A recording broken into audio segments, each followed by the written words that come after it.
Një natë më parë, këtu në Real Story, publikuam sondazhin e parë të Evox News me Angeli Çerke, një firmë prestigjioze sondazhe, e cila është quar për saktësinë e tyre.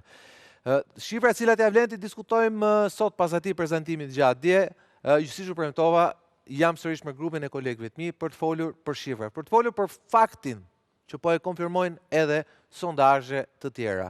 Për herë të parë, ndoshta që për vitit 1997, një parti politike po kalon limitin e 50%. Kjo është Partia Socialiste. Sigurisht ka një paradoks, po e kalon këtë në bazë sondazheve, kuptohet, ndërkohë që kërkon mandatin e 4. Ndërkohë nga ana tjetër, po shikojmë sërish një pikë historike e referencë. Atë të vitit 1997, ku Partia Demokratike regjistroi rezultatin e saj më të ulët historik. Po në rrethana krejt tjera, kur në gjysmën e Shqipërisë ndoshta nuk u numëruan votat. Po dhe atëherë Partia Demokratike shkoi te gati 28%. Një Parti Demokratike që gjithsesi ishte e re në moshë dhe e pa konsumuar në energji politike. Po sot, kur në krye të saj kanë një kryetar partie i cili e nisi, si shta Skënder Mingjozi një natë më parë, fushatën si Trump dhe po e përfundon, si Joe Biden. A është kjo arsyeja dhe a është kjo hapësira që po krijohet në të djathtë? Shifrat larta edhe tek partitë e reja të djathta, Partia Mundësia dhe tek Shqipëria Bëhet e Adriatic Lab. Po pse shifrat ndoshta nuk rezultojnë? Për këto do flasim sonte. Sikla.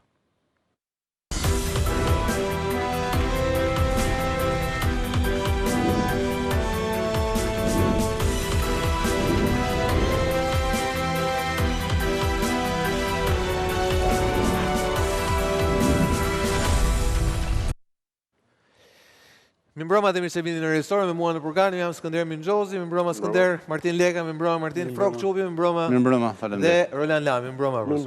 Atëre, t'i rikthehemi tabelave kryesore, të thoja unë, që kanë të bëjnë me thelbin e sondazhit të djeshëm. Sigurisht, tabela kryesore, dalim të tabela kryesore tek preferencat politike, pra nëse do votonin 11 maj për këtë votoni. Kjo është pyetja thelbësore, pyetja më e rëndësishme për cilën pritën të gjithë shikuesit e shumë të mbrëm. Dhe tabela është ajo që shikoni në ekran, shpresoj që dali grafika e saj. Nuk është që kemi një tjetër grafik, besoj që regjia e ka gati, po nëse se ka gati e kam unë këtu, atëherë Eliot lutem më ndish, kjo është grafika atëherë. Dalim dhe njerë tek Magic Wall, ku i kemi të gjitha tabelat kryesore të këtij sondazhi. Le t'i ndjekim, janë disa tabelat cilat janë më thelbësore se sa të tjerat. Vlerësimet e udhëhesve, do flasim për këtë më vonë, për kryeministin, zgjedhja e kryeministit, shkalla e aprovimit për Edi Ramën dhe natyrisht kjo është tabela kryesore, cilës janë përgjigjur 2000 shikues. Pra, nëse do votonin, për këtë do votonin në datën 11 maj. Dhe shikoni, i kemi dhënë referencë vetëm shifrave maksimale, mënyrë që të jemi korrekt me gjitha partitë. Partia Socialiste shkon në 50.9%. Ndërkohë Martin, edhe dje mbrëm në darkë një tjetër sondazh, ai në Top Channel e nxjerr sërish Partinë Socialiste në këto shifra. Çfarë do me thonë e ka kjo? Pasi paradoksi është, pas 12 vjetëve, ti duhet kërkosh mbash pushtetin. Ndërkohë që në shifra tregon që Partia Socialiste i rrit këto vlera. Ndodh për shkak qeverisjes, pakënaqësisë për cilën janë shumëta, apo dhe për faktin tjetër që përballë temi kundërshtari është në pozita pak më dobta. Unë mendoj të dytën, e kam thënë edhe herë tjere, po e them tani. Unë kisha dyshimet e mia nëse personi i afërt që ka bërë fushatën e Trump, që bëri sondazhin dje, do të kishe disa shifra më të ulta se sa... Po ai sondazhisht, ai paguat për atë punë. E kuptoj. Ata mundu me shifrat e kontratave, me shifrat e sondazheve. Kur them unë, po them... Trump punojnë me lek, Martin, nuk punojnë me ideologji. Këtë dua të dalë, do më thënë... Sa ai nuk është sondazhisht i Trump, ai është sondazhisht që ka punuar edhe për Trump. Kur them ne, ti mos më paragjyko mua, sepse unë mund t'jem simpatizant i opozitës. E kam qartë, dhe unë atë përgjigje po mundohem t'jap, jo ty personalisht. Gjithë problemi është që të gjitha sondazhet, edhe ky ku kishim shpresë, paktën ne demokratët, që të ishte një sondazh më i ngrohtë për opozitën, bile del në shumë raste më lartë qeveria se sa pritej nga sondazhet tjera. Përfundimisht, Sokol, ata marrin paratë, siç tha Skënderi, ata punojnë në mënyrë korrekte dhe normalisht në mënyrën më korrekte ndoshta duhet punoj La Civita, i cili për hir të vërtetës ka bërë një gjetje të gabuar. Në vend që të detyronte Berishën të vinte një kapele trendi, Kapelen e ka vënë doktor, puna është sa 3 kapelja pastaj. Problemi është që ai ka ndruar kapelen. Ai duhet kishte pas një kapele republike më mirë se sa një kapele moderne të kohës. Nuk e gjykoj thjesht nga mosha, por nga mosha politike. Realisht, Martin, puna e Laçevitës tek fushata e Partisë Demokratike nuk e kanë parë të keqe. Sepse ai i ka thënë Berishës të heqë dorë nga agresiviteti, qëndroi tek pozitiviteti, të reklamoj temi platformën që i ka, programin që i ka, po ai nuk mund ta bëj dot Berishën. Po nuk e bën dot as të ri, as nuk i shton. Pastaj te puna kapele se zoti Trump me kapele, edhe Joe Biden ka dalë me kapele në fushat, nuk kanë një... Unë përdora një figurë, po të them që në gjithë veprimtarinë e vetë politike, të këtyre 34 vjetëve, shto edhe një 16-17 të periudhës shokut e Enver, të Sali Berisha, më shumë atëherë, 50 sa vjetë, i bie domethënë që ky njeri duhet të hapte rrugë për të rinj, të cilët duhet të kishin në themel idealet e dhjetorit për të cilën luftuan demokratët e vërtet, studentët e dhjetorit, përfshirë ju që jeni këtu në edhe ne... Froga ka pas hallin më të madh.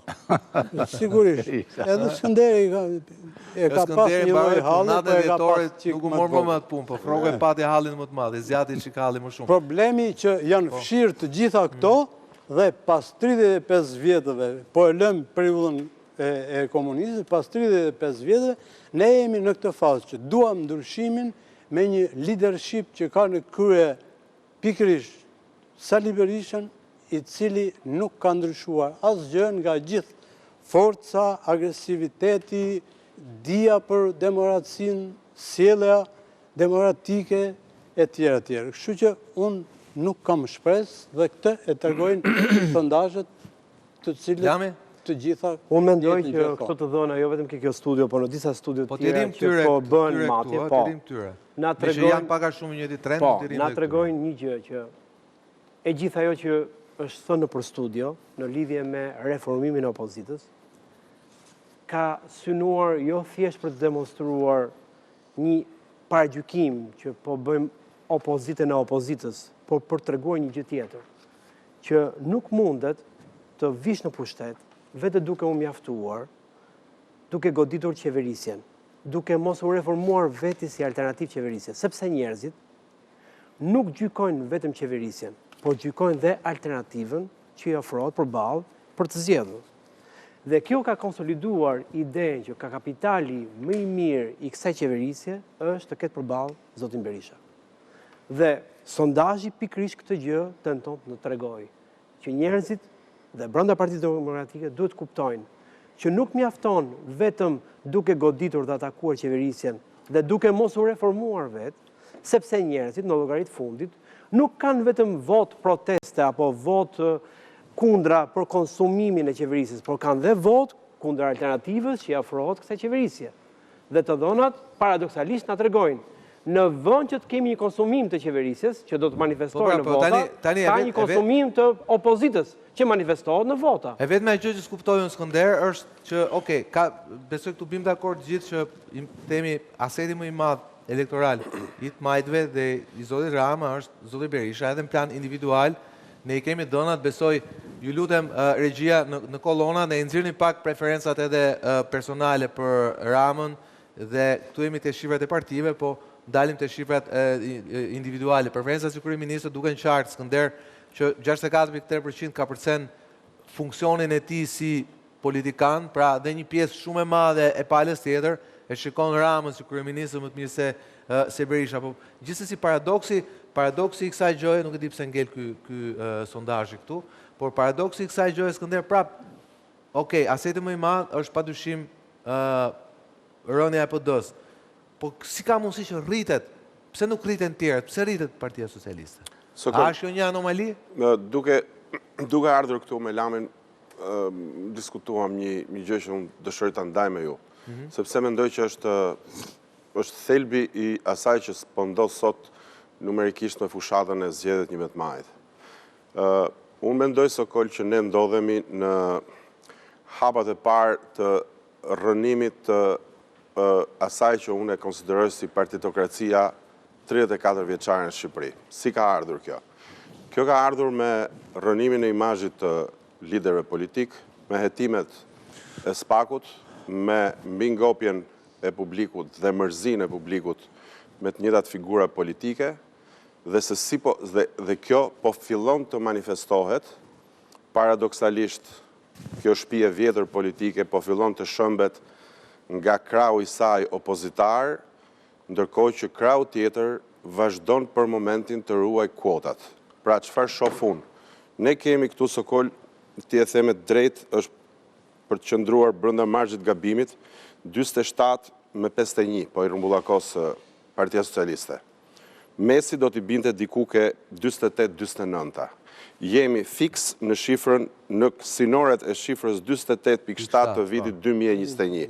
Pra, Partia Socialiste arrin të ruaj kuotat të paprekura, synon ndoshta diçka më tepër, po të paktën 74 mandatet, është vështirë t'i ndash mandatet tu sepse kjo është vot kombëtare, ndërkohë që ne kemi 12 qarqe dhe është pak e vështirë. Por si vot proporcionale, po them, Partia Socialiste konsensusin e 2021-shin arrin ta replikojë me gjithë problemet që ka pas, me gjithë 4 vjet konsum më tepër, dhe me gjithë atë 30 vjet Hamburg. Patjetër, dhe me gjithë atë që ti e the që po kërkon mandat në 4, ndërkohë që opozita kërkon edhe një 30 vjet Hamburg. Ndërkohë, çfarë ka ndodhur? Çfarë ka ndodhur? Dhe unë këtë e sjell tek ajo fillimi i rrënimit partitokracisë Shqipëri, prej të cilës përfitojnë indirekt, jo se janë burrat zot, sepse realisht po e shohim, nuk është se janë, jo fal, lutem, do dalë tek ato partitë e reja që edhe ti i trajtove edhe dje. Jo se këta janë më të zotët, sepse këta janë vetëm persona që lëvizin nëpër Shqipëri dhe që hiqen si parti politike, deri tani të paktën, por edhe këta, aty ku dikur ka dështuar Bamir Topi, Kreshnik, Spahiu, po marrë vetëm të fundit. Mos shkoj deri tek mocionistët, sepse atje fenomeni shuhet, nuk kemi, po gjitha tentativat për të thy duopolin e PD-s dhe PS-s, përveç Ilir Metës 2004, të gjithë tjerët kanë dështuar. 2004 deri 2021. Po, sepse pastaj ra. Tani çfarë kemi sot për mendimin tim që unë ti e kujton Sokol, ta kam thënë këtë studio dhe vazhdoj me këto shifra, vazhdoj ta them edhe më fort. Rënja e Partisë Lirisë është shumë e zhurmshme. Sali Berishës po i bie aleati kryesor. Po i bie në ato qarqet cilat do t'i dhëmbin më fort. Në jug ku Berisha ishte më i dobët, hynte Ilir Meta dhe merrte Skraparin, Beratin e tjerë, pra kishte mundësi të bllokonte avancimin e PS-s dhe sillte vota për PD-n.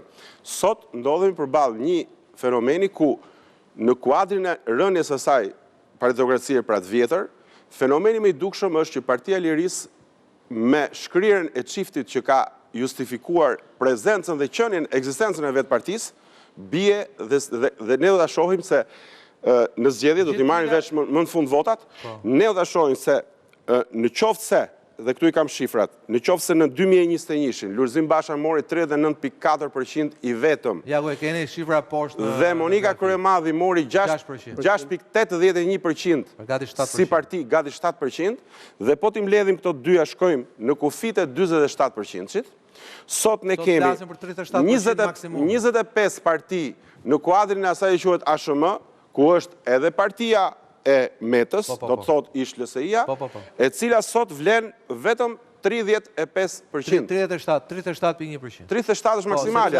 Po, pa tjetër, unë marrë gjithë më të mesme. Po marrim maksimale. Po marrim maksimale. E marrim, vlen 9 pikë më pak në rastin më të mirë. Gati 10 pikë përqindje më pak PD plus LSI. Po e them LSI për... Tani unë këtu kam një pyetje, pasi po diskutojmë mbi këto shifra. Shifrat e sondazheve janë si do votonit ju nëse votonit sot. Këto shifra mund ndryshojnë nesër, po me sa duket trendi nuk do ndryshojë, mund të ndryshojnë shifrat, mund të ketë një ulje të njerëz, ngritje tjetër se tjetër. Zakonisht shifrat shkojnë në ngritje po ngritje për të gjitha palët me afrimin e javës së fundit. Puna është 80 pikët, po të bësh matematikë thjesht, si thua, atëherë ju lutem regjia, te 4 kolonat kthejmë pak 4 partitë e tjera të cilët dalin në sondazhe, pra Lapajn, Qorin, Tomdoshin dhe Shehajn. Pra, po të marrësh me aritmetik të thjesht, këto vota, le të themi, shkojnë të Lapaj dhe shkojnë të Shehaj. A mund të jetë kaq e thjesht kjo lami me ju? Po, është kaq e thjesht, sepse ne duhet kuptojmë ku do merren votat nga partitë e reja, sepse ka një tavan që shkon në maksimale, potenciali i votave që kanalizohen tek partitë kryesore. Dhe kur ka një rrjedhje votash, ne duhet kuptojmë këto vota ku shkojnë. Për shembull, ne dimë që nga 2013 deri në 2017, që pat një rritje Lëvizja Socialiste për Integrim, arriti shumë votat i marrën nga e djathta. Dhe më pas ato vota ran dhe ra bashkë me Partinë Demokratike. Pra ne këtë analizë vetëm ka një gjë. Ti referohesh 2017. 2017 për mua besojmë gjithë dakord ishte një anomali. Anomalia ishte e qartë, e dukshme, që kishte një rrjedhje, themi, komerciale, sigurisht, votash nga Partia Demokratike tek LSI-ja, pasi ndoshta patën më shumë siguri që të shkonin dhe votonin te Ilir Meta sesa tek Lulzim Basha, i cili u duk ashtushare që ishte në shtjetën e Edi Ramës. Le ta bëjmë ndryshe atë analizë. Ja një sekond. Nëse i rrim asaj që nga 10 pikët, 7 pikët janë LSI-s, kryesore. Po. Të dyja partitë, qoftë Lapaj, qoftë Shehaj, janë identifikuar bile me fortë si partitë djathta. Ato janë partitë të qendrës kryesisht, për hir të vërtetës. Jo, po them si janë identifikuar. Mirë, për te si identifikohen ata. Lapaj thotë jam i djathtë. Shehaj po patjetër thotë jam i djathtë. Shehaj po është i djathtë. Deputeti po do. Shehaj ka dhe me pro. Se edhe është biznesmen. Euroatlantikët janë parti e djathtë, sepse kanë strukturat, kanë individët që lidhen me të djathtën. Te Euroatlantikët ta shohim nëse janë, sepse te ai sondazhi mbrëmshëm që ishte bën shkurt, Euroatlantikës kishin lind akoma. Ska gjë. Okej, s'do të merrem me sondazhet e tjera. Ne po shikojmë si orientohet vota. Edhe djathtë e bashkuar, dashamirësh. Lëvizja për zhvillim kombëtar djathtë, edhe ata janë djathtë. Është logjike që këto parti do marrin tek thesi i Partisë Demokratike. Por po të shikosh në përqindje, ka një përqindje modeste në raport me partitë e reja. Atëherë pyetja shtrohet, partitë e reja ku kanë marrë vota? Po ti referohesh Partisë Socialiste, nuk lëviz asnjë votë nga Partia Socialiste. E shikojmë edhe votat e Qorit. Pra, Partia Socialiste ka arritur ta mbrojë votat e saj, ka vendosur madje murin kinez, dhe jo vetëm që nuk lejon t'i merren vota, po shkon në maksimumin e saj, në historinë e saj më të mirë të votave të majta. Atëherë ku po marrin vota këto parti? Vota po marrin tek LSI, e cili ka një rënje drastike. Ka një pjesë të votave që po merr ke Partia Demokratike, dhe kjo është çfarë po ndodh ke e djathta. Pra e djathta po gryes së brendshmi.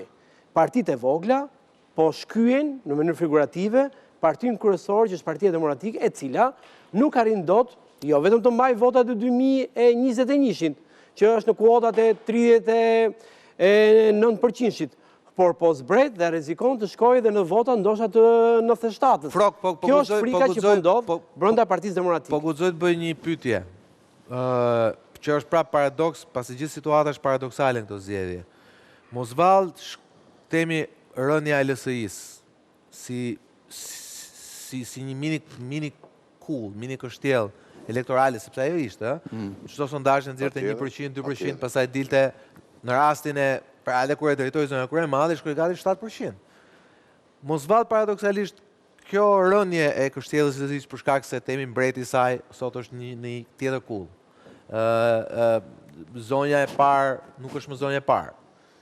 po se paradoksalisht bashkimin e të majtës kop një ide kisha, sepse du të kuptoj ku po shkojnë këto vota, sepse nuk po rezulton që këto vota të LSI-s të shkojnë të lapaj edhe aq më pak të shehaj. Shikoj, gjitha çfarë ndodh, kjo është një vërtet, një pjesë të atyre militantëve të LSI-s, sigurisht gjatë periudhës që kanë qëndruar në LSI, kanë qëndruar, si me thënë, me sforco.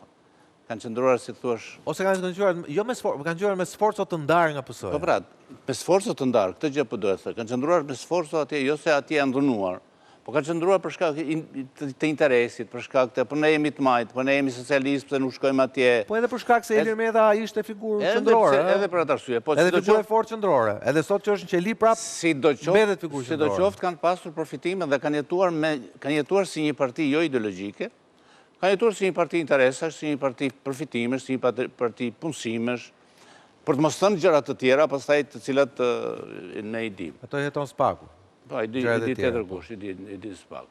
Tani problemi është se ata janë një pakicë dhe shkojnë tek origjina e tyre, shkojnë në Partinë Socialiste.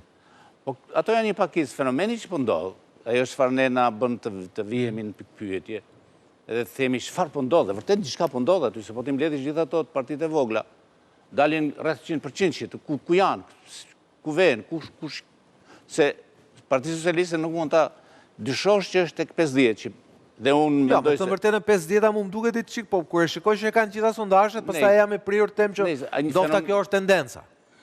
Fenomeni që po ndodh tani është ky. Do të thënë jemi shumë shpejt akoma, duket pak e çuditshëm, por jemi shpejt për të thënë që këto shifra janë rezistente. Mund ndryshojnë toni. Patjetër ndryshojnë sepse e gjithë lëvizja është në ajustim, është në ajustim. 10 ditë që fundit. Po, skëdesha. Atëherë, pas gjithë shkencës së të votuarit, së demokracisë, së teorisë, etj. Njerëzit shkojnë, mendohen orët e fundit, e vendosin se ku do votojnë.